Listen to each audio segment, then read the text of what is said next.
understand what I'm doing is for their enjoyment. And that's all I can ask for. Tonight, saying goodbye and celebrating the life of Regis. Oh, no, I hate memory lane. No. You ever get somebody who jumps? It's a woman! The man who got us started in the morning for so many years. His talent was being himself completely and making everybody else the star of the show. And the one who made millionaires out of everyday people. He's won $1 million! The living history of TV. That Regis Philbin show. In just one man. What did it take to get the chemistry so right? No matter what, you don't let your partner fail. And he never let me fail. His co-host through the years. She's the one. The more outrageous. How are your hemorrhoids? Are you all right? The more outrageous. I called him a jerk. He called me one right back, and the sparks flew. The moments you'll always remember that turned funny business into TV gold. It's turning my arm! Tonight, we're taking you back to where it all began. Give me the dirt. What was Regis like as a kid? And to his last interview ever with Jimmy Kimmel. Regis, no one will ever be better at doing this than you. No one, never. Tonight, to our favorite funny man, our friend, and even more, our family. I've got a show to do. We say farewell. Reporting now, Amy Robach. It's Live with Regis and Kelly. From Live Don't look at him! to Who Wants to Be a Millionaire, Wants to be a millionaire. his one-of-a-kind wit and warmth brought smiles to viewers for decades. A familiar and welcome household staple. Tonight, tributes are still pouring in for Regis Philbin after his death of natural causes at 88 years old on Friday. From David Letterman, Regis is in the same category as Carson, superlative. To his former co-host Kathy Lee Gifford, Regis, there will never be another. And the Philbin family expressing their gratitude for their time with him and his singular ability to make every day into something worth talking about. And for this broadcast, I was able to spend some time with the last person to sit side by side with Regis on the set of Live, his co-host of 11 years, Kelly Ripa. Regis was a man with such youthful energy. What went through your mind when you heard the news? There was a moment where I had this incredible hope that it was somehow misreported. I thought, oh, is he going to have a field day making fun of this story? Because it seemed like he was somebody that would be here forever. When the news finally settled in, who did you think of first? I thought of Joanna and JJ, his daughters, of course, Joy, whom he worshipped. Joy was everything to Regis, absolutely everything. And then my thought went to Kathy Lee. Those were Regis's women. And now, here's Regis and Kathy Lee. Hello, everybody. Let me get your umbrella for you, Mr. Philbin. I love this. And when 2020 celebrated his retirement in 2011 with a Katie Couric special, Regis revealed some of the secrets of his success, including a peek at a backstage routine that was virtually the same for nearly 3 decades. I've got a show to do. A preview of the day's tape package by 8:30. Here we go. Roll it. A newspaper delivery at 8:40, courtesy of his wardrobe consultant, Goldie. And Goldie's here. His main job $7,000 a is to week. give you For the- what? give you- For what? And at 8:45, a read-in on the rundown by executive producer extraordinaire, Michael Gelman. Oh my God, Gelman just walked in. He's never been this early, but I guess he heard Kelly Yes, was I here. had extra camera time if I came early. Yeah. Okay, what time is it? 30 seconds. Now, here are Regis Philbin. Then at 9 a.m. sharp, ready or not, Live went live. Unvarnished, unrehearsed, and unscripted. What you're looking at here is guerrilla television. You might say Regis put the real in reality TV. Well, whatever reality we can make on our show, that to me is interesting, you know. Bruno. How are you? Nice to see you. And while on that farewell tour 2011, Regis took Katie out for lunch at his favorite Midtown Manhattan restaurant, Circo. This is awfully good. Where they discussed his storied career. Grazie, Bruno. Thank you. After all, he'd been a ubiquitous presence on television for 50 years, shattering his own world record for the most time of anyone on the air. And in case you're keeping score, it now stands at 16,746.5 hours. From Sportscaster John Huffnagel will be the quarterback when the Broncos take the field against the New York Jets Saturday night. to news anchor Today, the White House subpoena hearing is in court again. to red carpet reporter. Where'd you get this dress? Well, I had this dress made just for this. And how? Everything was... I wanted to look like old Hollywood. Is there anything you wish you had done that you haven't? I wish I didn't have to wait till I was in my late 50s before the good part of my life started in this business. That's what I regret, that it was kind of a late start for me. Long before he achieved morning glory, Regis hoped his star would shine in late night. But he spent years learning the ropes on local talk shows from San Diego to St. Louis. And tomorrow I'll be lonesome, remembering He thought he'd hit the jackpot in 1967 when he was asked to be the announcer on the Joey Bishop Show. Regis Philbin. And how great was that, hearing that a member of the Rat Pack was interested in talking to you as his sidekick? Yeah, sidekick, yeah. Well, you know what happened? I walked in, and there was Joey in a sweater. Of course. Yeah, and he said, you know, I saw you last night. You've got a lot of talent. I said, really, Joey? What is my talent? I could never do that now, but I threw it right back, and all of a sudden, I had Joey on the defensive, thinking, what is his talent? What were you thinking? And I'm thinking, maybe I shouldn't have asked that, you know? But I said, well, this is going to be good. And he took his time, and he stood up, and he finally said, I'll tell you what your talent is. You are a great listener. I said, what? A great? That it? This coat does something to you. I don't want you to wear it again. He listened to Bishop's banter for 3 years, but competing against Johnny Carson was too tall an order. Hi, everybody, and Merry Christmas to everybody. When his dreams of late night faded, Regis was back to pounding the pavement in the daylight, taking jobs like hosting the Disney parade. Are you still fantasizing? It would take nearly 2 decades. What? A change of coasts, Now you're talking. and a series of co-hosts before just the right chemistry made Regis Philbin a reliable fixture on morning television. You've got great legs, Reg. I really... And once they meshed, it was magic. I think you could stay another year. And you know you've arrived when you're getting the Saturday Night Live treatment. The wife had me put the tux on with the shoes and the cummerbund. I don't mind saying I look great. But Regis's accidental star wouldn't just rise and shine in the morning. In 1999, he hit primetime prominence as host of the ABC juggernaut game show, Who Wants to Be a Millionaire? He just won $1 million. When you watched him throughout the years, he made it all seem so effortless, and doing what he did is actually really hard work. What was his talent? His talent was being himself completely and making everybody else the star of the show. That was his talent. And I think it was his genuine love and appreciation of people. He really was a people person. Next, the chemistry and the co-hosts who got his goat and got the ratings. I called him a jerk the first week we worked together, and he called me one right back, and the sparks flew. For years, my kids thought that I was Regis's receptionist. They thought that I was his assistant. Coming up.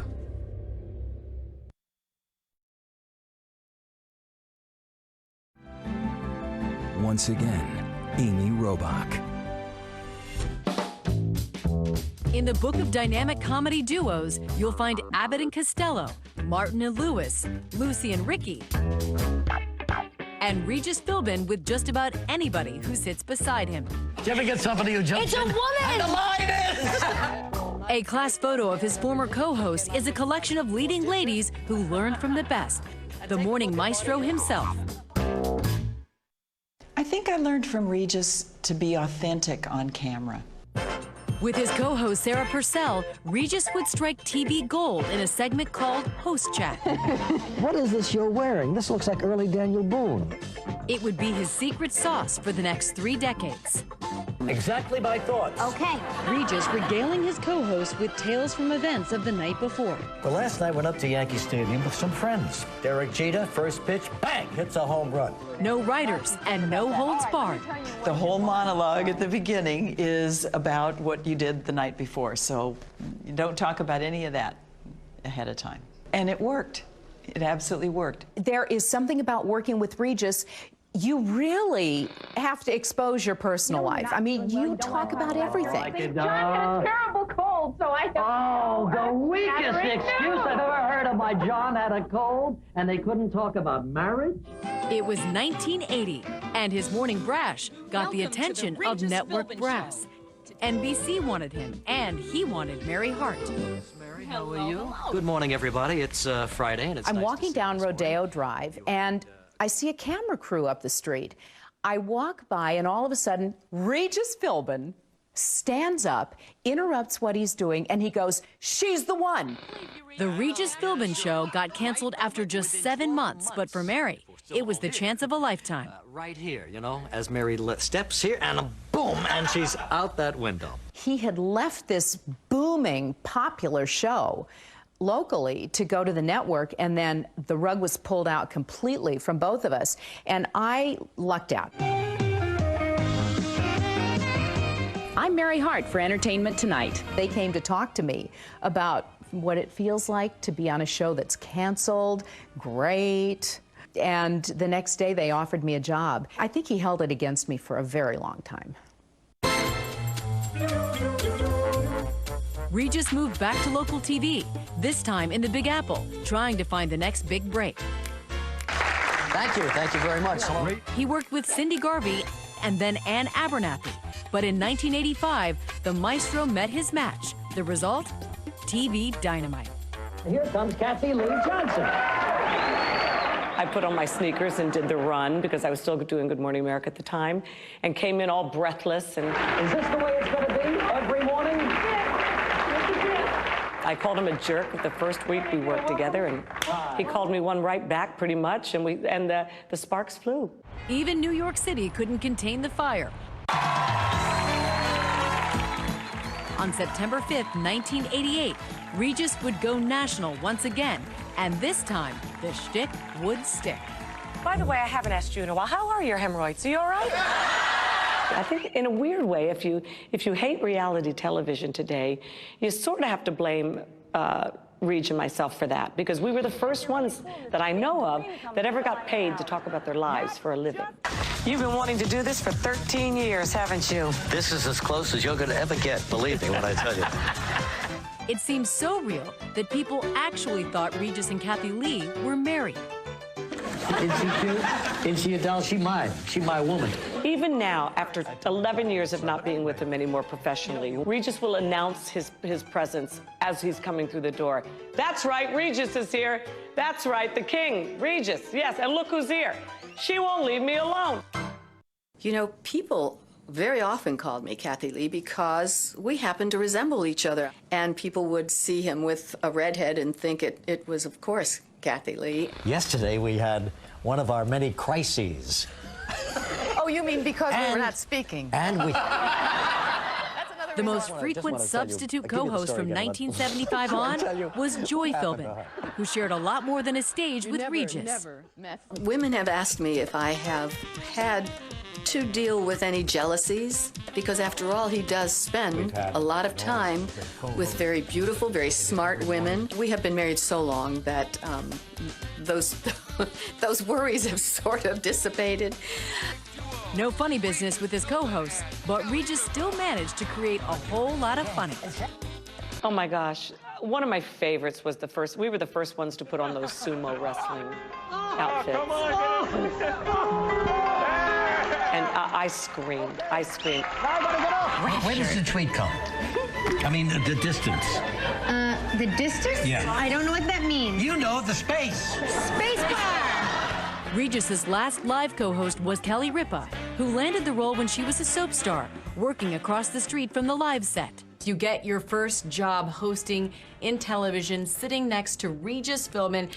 What did you learn from Regis over the years? I think my biggest takeaway from the 11 years that I shared with him was that you have to be yourself. You cannot be one person on camera and a different person once the audience is gone. You have to be who you are. And no matter what, you don't let your partner fail. And he never let me fail. You had 2 of your 3 children while you were on the show sitting next to Regis. This amazing footage of Regis babysitting your kids. When you watch that footage back, what goes through your mind? I got particularly emotional when we saw those clips. There was a moment where Regis is brushing Lola's teeth and she's staring at him. And he said, "You're a genteel little lady." You're a genteel little woman, you understand? And it was the way he spoke to her very softly. And I was like, that's the father of daughters. What did you do last night? I know you bathed the kids, you went to bed. That's nice. The Halloween shows that you all put on were legendary, to say the least. What was that like? No matter what, if we were Mary-Kate and Ashley, no matter who we were, Regis was always Regis. Yes. Is that a yes or is that a no? It didn't matter if he was wearing a wig and a dress. He never broke from Regis. Even when he tried to, if he was, somebody from the Jersey Shore, he was still Regis. And what a night I had last night. You were everywhere. And Regis really had this unique ability to draw you in. He would tell a story. You would be on the edge of your seat.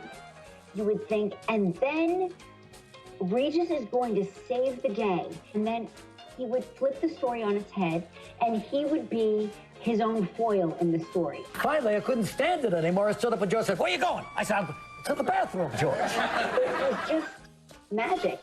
Thanks, everybody. Next, a Bronx cheer. Back where his showbiz dreams began. He wasn't batting 1,000 then. He did it!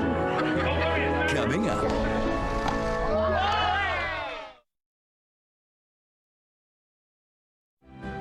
We continue with Regis Philbin, the Morning Maestro. It was an unlikely and late rise to stardom for Regis Philbin, and in 2011, he took Katie Couric back to where it all started. Regis is back! It's me, Regis. Make sure Regis is in focus. Yes, it's good to see Regis again. You know what they say. Hi, honey, how you doing? You can take the boy out of the Bronx, but... Hi, baby, how are you? How are things on Kruger Avenue? Do you miss me at all? Yes. Around here, God bless, man. Regis is royalty. Okay. This is now Regis Philbin Avenue. There's Regis Philbin. Look at that. I love that guy. And everywhere we went, hey, how you doing? Everyone loved seeing Regis. Nice puppy. Well, almost everyone. Hi, baby. How are you? Want to play ball? Oh, yeah. He was raised on Kruger Avenue during the Depression, on the bottom floor of a 2-family home. The house used to be right here. Oh. And here was where Regis sat in his baby carriage. Really? Take a look. Hey, Regis. Isn't he Look cute? at that cute He's little adorable, baby. that Regis. So they paved Paradise and they put up the parking lot, huh? Honest to God. Regis says neither his dad, a first-generation Irish-American and Marine, nor his mom, an Italian-American full-time housewife, had any inkling of their son's guilty pleasure. I was afraid to tell them that I used to stay in this house, 6 years old, tune in WNEW, which was the key radio station in New York City, and every night at 9:30, Bing Crosby would have a half hour of songs. I thought he was my friend after a while, and we had not a date, but it was time to spend 30 minutes with Bing every bloody night. What were some of the songs? Every time it rains, it rains. If you listen to the words, pennies from heaven, Don't you know each cloud contains pennies from heaven? It wasn't until years later, on graduation day at his beloved Notre Dame, that Regis finally fessed up to his showbiz dream. And I said, come on, Mom, I'm going to tell you now exactly what I'm going to do. And they were all excited. So we walked to the music hall, opened the door, and I sang Pennies from Heaven. And as I was singing, I could see my sainted mother, her eyes with tears in them. But not tears of joy. And, no tears of joy. And my father, a tough Irish guy who was a boxer, was a Marine, I could see that he wanted to punch me. I could see these things. But back in the Bronx at Mac's Candy Store, he was a hit. Dean Martin, Guy Mitchell, he did them all. And inseparable from childhood friends Ed the Tank Treratola and Tom freakin' Finelli. Freakin' Finelli. Yeah, nicknames for everybody. Now, what you guys have to tell me, give me the dirt. What was Regis like as a kid? Was Regis? He was a sex maniac. There wasn't much chance of that, especially since these former altar boys were always under the watchful eyes of the Sisters of Our Lady of Solace, who gazed from on high. Sister Mary Francis. Sister Mary Regis just told me the nuns Sister stood Mary on Mike. the roof. And watched, right. They watched every move we made. Gave us hell the next day. Now here's where Freakin' hangs out. When they weren't hanging out at the candy store, they were at Conti's, a bakery that's been here for 90 years. But how could the Bronx make the best Boston cream pie? Oh, wait till you taste it. Please. That's delicious. And it's where Tank confessed he had some show business aspirations of his own. Listen, he wanted to be the singer, I wanted to be a comedian. We could have been Martin and Lewis if you listened to me. You watch me, Katie Couric. Martin maybe, but definitely not Mantle. He did it! This is embarrassing in front of Katie Couric. Oh! All right, here we go. Nice job! That's it for you, Katie. Sit while you're ahead. Yeah, you bet. We then headed to his alma mater, Cardinal Hayes High School. I think it had a great influence on me. And not only was it religious, but it was very disciplinarian as well. And while he may have minded his P's and Q's, Regis admits he wasn't pulling A's and B's. Well, I was not a great student. I really wasn't. Average? Yeah, average, just average, but I wanted to be Bing Crosby. Look at this over here. And despite his passion for singing, he told us he never once graced the Cardinal Hayes stage, which ironically was named in his honor last year. Don't tell me I don't think about it, and I've been in that auditorium a few times now, and I've told Father here what it was like for me to go in there, and they would have their own reviews and their plays and musical things, and here I was dying to, but I just thought, what is my talent? What, you just didn't have enough self-confidence? But when I go, exactly. I'd love to see it. This is the way it looked like when I was a student. Go ahead, Bill.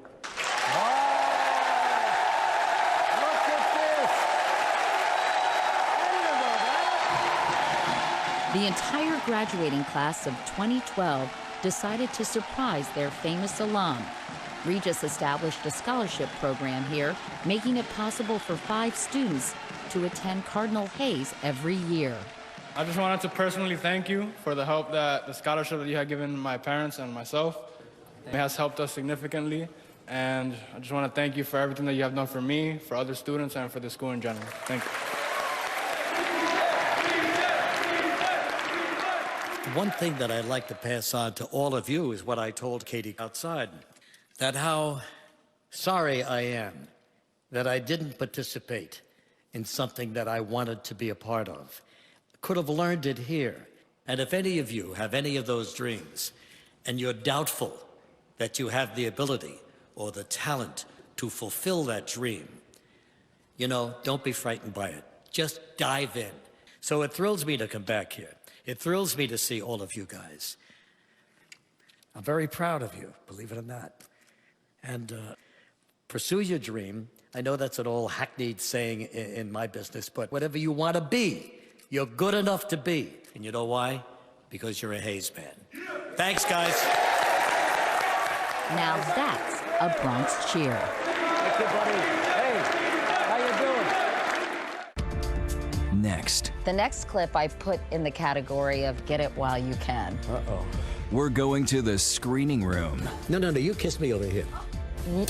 The stories behind some of his favorite TV memories and yours. Next! When we return.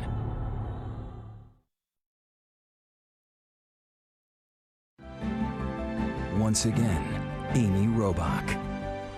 It's Live with Regis and Kelly. In 28 years, there have been snakes. I'm not kidding. It's hurting my arm. And shots. Don't look at him. The Macarena. And milking. Pies and pedicures. Not too close. Stop it! You're making me nervous. With thousands of hours of merriment and just plain mayhem. I just want to see. Selecting some favorite moments is no easy task. Isn't this nice? But with a little popcorn, Katie Couric was up for the challenge. Do I see popcorn? Yep, popcorn. Uh-huh. We're going to take a little trip down memory lane here, Regis. No, I hate memory lane. No. We put together some clips from, I think, some of your favorite moments. Okay. One of them is that time you convinced Johnny Carson to give you a tour of the Tonight Show set. A rare appearance for Johnny anywhere other than the Tonight Show. Well, let's take a look at this tour because it's very sweet. I'm glad you picked this one. I think it's a great moment for me. Hi, Johnny. Johnny, it's me, Regis. You've been reduced to this. Sure, you want to see Johnny Star? Come on. Got Johnny here, the king. Boy, is this nice. And then you get the, sometimes you get the pencil. Don't touch anything, Regis. No. Don't touch it. There's the clock right there. Okay, Regis, time's up. We just seemed to hit it off just so well. You had a little bromance with Johnny Carson. He was one of the idols of our time. Now we have a clip of your grandson, William Xavier, his first visit to the set of Live. This was in 2008. Okay, you asked for him, and now here he Nice comes. pants. Parents, Mr. Why am I wearing red pants? Here's Mr. Trouble, William Xavier. Oh my God, look at him. Let's see how much William Xavier looks like his grandfather. Here we go. Most grandparents have their little brag book with their photos of their grandkids, and you get to tell millions of people about your grandkid. I don't want to make a pest out of myself. I think people feel like you're a member of their family, don't you think? I hope so. That's what the show really is all about. Now, this was your first show after you'd gotten triple bypass surgery. Yes. And Dave came on. It was very funny. Look, Regis, don't be a hero. If you need to lie down, Kelly and I, we can finish up here. This is good. A couple of heart patients. This isn't a TV show. This is a recovery room, ladies and gentlemen. As long as I've known Regis, he's always said yes. He's always been a friend. He's always helped when we needed him. He's always gone above and beyond. And I've always felt like the balance was completely out of whack. After your bypass, did you suffer from depression at all? Because a lot of people do. It gave me pause to think, you know, you're not indestructible and you're not going to be around forever. Yeah, you're very thankful that you went through it and it worked out. Now, we've got some of my favorite clips, Regis. Uh-oh. And one thing I always admired about you was that you were always on the cutting edge of the latest technology. You helped introduce people to new gizmos. See, I don't know and if you're gadgets. kidding or not. And let's take a look. Now there is a revolution in communications industry. Now you can send a card, a newspaper, a whole book on a fax machine for the price of a telephone call. Rich, they've been around for a long time now. Why are you just now getting excited about fax machines? Let me ask you something. How many people here heard about fax machines before this show? You're embarrassing. How embarrassing. You did not! You're just doing that to aggravate me. You have a cell phone, at least?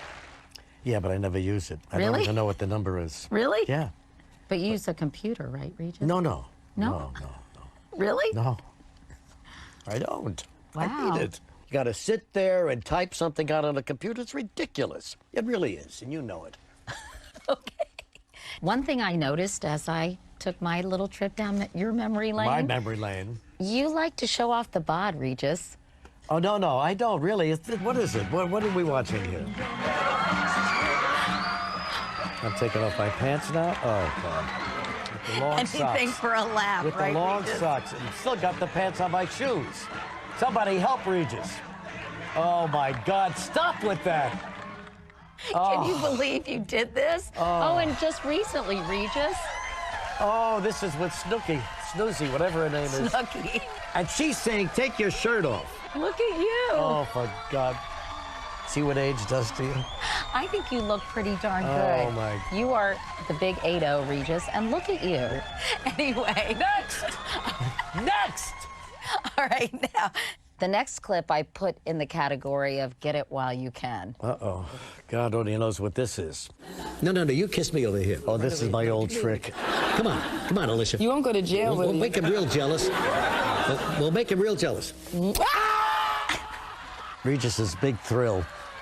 You and Alicia Keys, Regis. They all come sooner or later to Regis. Now we have a moment. The last big goodbye on Live was when Kathy Lee left. Oh, yeah. And this is quite touching, I think. Little song I wanted to sing to you that kind of sums up my feelings and all of our feelings about you. Thanks for the memory. You've been a lifelong pal, boosted my morale, got me enjoy a hefty discount, cruising carnival. The room was small. Thanks for the memory of all the... His presence helped launch a phenomenon. He just won $1 million! And just this past March, in what would be his final television interview, he spoke to the host of the brand new version of the show and devoted fan, Jimmy Kimmel. Here he comes. He was the one who did this years ago. I remember. You don't remember. I do. The king has returned. The return of the king. How are you? How are you? Good to see Gosh, you look fantastic. So do you. How are you doing? I wish I had that. Yeah, I could put one on you. Oh, I bet you can. Shall we take a look at the set? Let's do it. Okay. Well, Regis Philbin. Look at this. This is it. They did it very well. They did a nice job Nice with job, it. yeah. It would make for a beautiful living room, I think, for, for someone. We've got the panels, chairs, we've got the questions. Wow. We've got the dollar signs. You've even still got the shiny tie, which makes me feel good. That's right. Yeah. And look up there. That's a... Oh, and here, too. Yeah. You want to go sit? Shall we have a little chat? You look good, Regis. You're very trim. Now, which one is you? I think I'm over there, and you're right All here. right. Mark. I'm very happy to see you. I haven't seen you in a while. I know. It's been actually years. You don't call me anymore. Well... That tie is kind. Is that one of the classic Regis ties? Can we look at the back and see what's going on there? Yeah, here you go. Oh, that says... What is it? I think it says Mario Cuomo on it. No. That is not a Regis tie, yeah. So I imagine you must have a closet full of those. I do. I really do. Can I have one of them? You're kidding. Will you send me one? I will. Okay, good. I will. All right. And then I'll send you a shoe or something. Oh, good. Yeah. I could use that. You built this house. This is... I'm looking around and I'm seeing a lot of people and a lot of things that are here now. It's like being inside a slot machine. Regis, no one will ever be better at doing this than you. No one, never. Didn't seem too sure about that one, but you nailed it. Now, that's funny, come on. And I'm not just being false humble by saying that. It's true. Really? You're the best. And that's why people love this show. I mean, it's a great game, but Regis is the reason. You really were such a great host of this show, thinking on your feet, making people feel comfortable, and really, more than anything, recognizing that this could be a life-changing experience for a lot of these people. Did you ever feel the gravity of that? Somebody coming in and winning or losing? Well, yes, I did. A huge amount of money? A lot of them did that, too.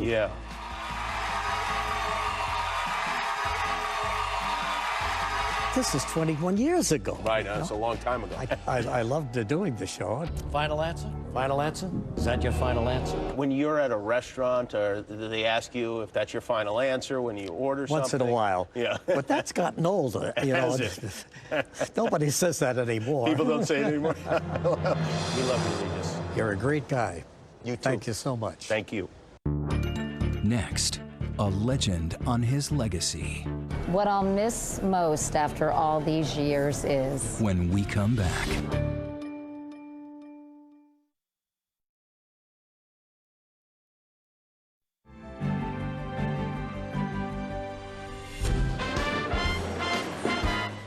In 2011, on the day before Regis's last morning co-hosting live, Katie Couric gave the preeminent TV host a little pop quiz.